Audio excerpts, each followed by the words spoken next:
അപ്പൊ നമ്മൾ last PCOD video upload ചെയ്തപ്പോൾ നമുക്ക് കുറച്ച് DMs വന്നിട്ടുണ്ടായിരുന്നു. അതിൽ ഏറ്റവും കൂടുതൽ ചോദിച്ചൊരു ക്വസ്റ്റ്യൻ ആണ്, അപ്പോൾ ഇൻസുലിൻ റെസിസ്റ്റൻസ് ആണോ PCODക്ക് കാരണം?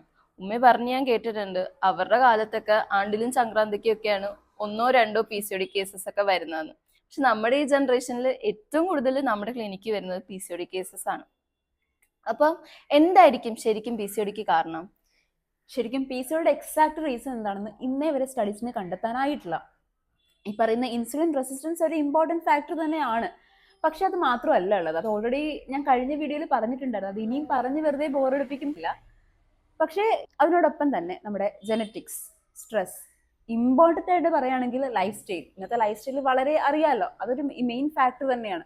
ഇങ്ങനെ ഒരുപാട്, പിന്നെ മെറ്റബോളിക് ചേഞ്ചസ്, ഇങ്ങനെ ഒരുപാട് ഫാക്ടേഴ്സിനെ ഇൻഫ്ലുവൻസ് ചെയ്തുകൊണ്ടാണ് നമുക്ക് PCOD ഉണ്ടാകുന്നത്. അപ്പോൾ ഒറ്റ റീസൺ അല്ല, ഒരുപാട് ഫാക്ടേഴ്സ് ഉണ്ട്. മെയിൻ കാരണം എന്താണെന്ന് ഇന്ന് ആർക്കും അറിയില്ല. പിന്നെ ഒരു മെസ്സേജ് വന്നത്, അതായത് പുന്നപ്പുരയിൽ നിന്ന് വന്നൊരു ശ്രീലക്ഷ്മിയാണ്. അപ്പൊ ആ കുട്ടി മെസ്സേജ് അയച്ചിരിക്കുന്നത്, ഡോക്ടർ ഞാൻ മെലിഞ്ഞിട്ടാണ്, എന്നിട്ട് എനിക്ക് PCOD വന്നു എന്ന്. ഈ വണ്ണമുള്ളവർക്ക് മാത്രമേ PCOD വരുള്ളൂ എന്നുള്ള VIP റൂളൊന്നും ഇല്ല. മെലിഞ്ഞവർക്കും വരാം. അതായത് മെലിഞ്ഞ ശരീരപ്രകൃതി ഉള്ളവർക്കും PCOD ഉണ്ടാകാം. പക്ഷേ വണ്ണം ഉണ്ടെങ്കിൽ നമുക്ക് അവർക്ക് ഈ സിംറ്റംസ് ഉണ്ടാകാനുള്ള ചാൻസ് കുറച്ച് കൂടുതലായിരിക്കും എന്നേ ഉള്ളൂ. അപ്പൊ ഞാനൊരു കാര്യം ചോദിക്കട്ടെ, ഈ ടീനേജ് ആയിട്ടുള്ള കുട്ടികൾക്ക് എങ്ങനെയാണ് PCOD വരാനുള്ള ചാൻസ്? അവർക്കും വരാം, പക്ഷേ ഈ ടീനേജേഴ്സിന്റെ സമയം എന്ന് പറയുമ്പോൾ അവർക്കൊരു ഇറഗുലർ പീരീഡ്സ് ആവുന്ന ഒരു ടൈം ഉണ്ട്. അപ്പൊ നമ്മൾ പ്രോപ്പർ ആയിട്ട് ഇവാലുവേറ്റ് ചെയ്തിട്ട് വേണം PCOD ഡയഗ്നോസ് ചെയ്യാനായിട്ട്. അപ്പം ഇറഗുലർ പീരീഡ്സ് എന്ന് പറഞ്ഞാൽ നമുക്ക് PCOD ആവുന്ന പറയാൻ പറ്റില്ലല്ലോ. അപ്പോൾ ആ ഒരു ക്വസ്റ്റ്യൻ ഒരു ഡൗട്ട് ആയിട്ട് ഒരു കുട്ടി ചോദിച്ചിട്ടുണ്ട്. എനിക്ക് PCOD ഡയഗ്നോസ് ചെയ്തു എന്ന് പറഞ്ഞു. ആ കുട്ടി മെഡിസിൻ എടുത്തു, ഇപ്പൊ പീരീഡ്സ് റെഗുലർ ആയി, അപ്പൊ PCOD മാറിയോ എന്ന് ചോദിച്ചിട്ടുണ്ട്. ഇപ്പോൾ അതിപ്പോൾ ഈ BP-ക്ക് മെഡിസിൻ കഴിക്കുന്നവരെ നമുക്ക് ഇമാജിൻ ചെയ്യാം. അതായത് അവരെന്ന് പറഞ്ഞു കഴിഞ്ഞാൽ BP-ക്ക് മെഡിസിൻ കഴിച്ചുകൊണ്ടിരിക്കുന്നു, BP നോർമൽ ആവുന്നു. BP നോർമൽ ആകുമ്പോൾ ഇനി എനിക്ക് BP ഇല്ലാന്ന് കരുതി BP-യുടെ മെഡിസിൻസ് അങ്ങ് നിർത്തുകയാണ് ചെയ്യുന്നത്. അതുപോലെയാണിത്. ഈ പീരീഡ്സ് റെഗുലർ ആവുന്നത് നല്ലൊരു കാര്യം തന്നെയാണ്. പക്ഷെ പീരീഡ്സ് റെഗുലർ ആയി എന്ന് കരുതി PCOD കംപ്ലീറ്റ് ആയി മാറണമെന്നില്ല. നമുക്ക് അതിന്റെ ബാക്കി സിംറ്റംസ് ഉണ്ട്, അതൊക്കെ അനലൈസ് ചെയ്താൽ മാത്രമേ നമുക്ക് PCOD കംപ്ലീറ്റ് ആയിട്ട് മാറിയോ ഇല്ലയോ എന്ന് നമുക്ക് പൂർണ്ണമായിട്ട് പറയാൻ സാധിക്കുകയുള്ളൂ.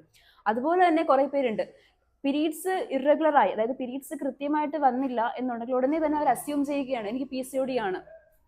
പക്ഷെ അത് അങ്ങനെയല്ല.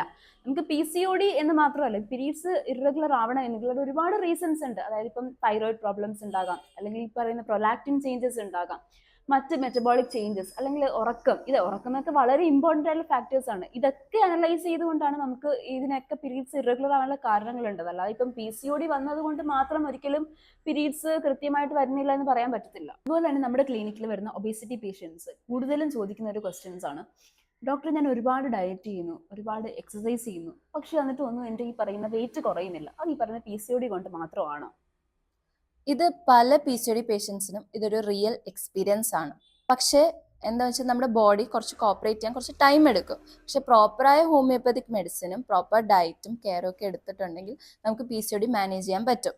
ഇന്ന് നമ്മൾ ഡിസ്കസ് ചെയ്തതിൽ നമുക്ക് മനസ്സിലാക്കാവുന്ന ഒരു കാര്യമാണ്, PCODനെ പറ്റി കുറേ കൺഫ്യൂഷനും മിത്സും ഇന്നും ഉണ്ട്. അപ്പം ഒരു പേഷ്യന്റ് PCOD കേസ് മറ്റൊരു പേഷ്യന്റിൽ നിന്ന് വളരെ വ്യത്യസ്തമാണ്. എക്സാക്ട്ലി. അപ്പോൾ ഈ പറയുന്ന പോലെ നമുക്ക് സോഷ്യൽ മീഡിയയിൽ കാണുന്ന എല്ലാ ഇൻഫർമേഷൻസും എല്ലാവർക്കും അപ്ലൈ ആവണമെന്നില്ല. റിച്ച് പറഞ്ഞതുപോലെ തന്നെ 2 PCOD പേഷ്യൻസിനെ എടുക്കുകയാണെങ്കിൽ രണ്ടുപേരുടെയും സ്റ്റോറീസ് ഡിഫറെന്റ് ആയിരിക്കും. രണ്ടുപേർക്കും പറയാനുള്ള കഥകൾ വേറെ ആയിരിക്കും, രണ്ടുപേരുടെ റീസൺസ് വേറെ ആയിരിക്കും, രണ്ടുപേരുടെ ലൈഫ് സ്റ്റൈൽ വേറെ ആയിരിക്കും. സോ നമുക്ക് വേണ്ടത് നമ്മൾ ഒരു ട്രീറ്റ്മെന്റ്, നമ്മുടെ പ്രൈമിൽ നമ്മൾ ട്രീറ്റ്മെന്റ് പ്ലാൻ ചെയ്യുക എന്ന് പറയുന്നത്, ഒരു പേഷ്യന്റ് വന്നാൽ അവരുടെ സിംറ്റംസ്, അവരുടെ ലൈഫ് സ്റ്റൈൽ, അങ്ങനെ മറ്റ് അവരുടെ കാര്യങ്ങളെല്ലാം അനലൈസ് ചെയ്തുകൊണ്ടാണ് നമ്മൾ അവർക്ക് ട്രീറ്റ്മെന്റ് പ്ലാൻ ചെയ്യുന്നത്. അതിൻ്റെ കൂടെ തന്നെ വളരെയധികം ഇമ്പോർട്ടൻ്റ് ആയിട്ടുള്ളതാണ് വെയിറ്റ് ലോസ് മാനേജ്മെന്റും. ശരിക്കും നമ്മൾ PCODനെ പേടിക്കേണ്ട ആവശ്യമില്ല. പ്രോപ്പർ ആയിട്ടുള്ള ഗൈഡൻസും നല്ല ട്രീറ്റ്മെന്റും ഉണ്ടെങ്കിൽ നമുക്ക് PCOD മാനേജ് ചെയ്യാവുന്നതേ ഉള്ളൂ. So see you on next video. Thank U.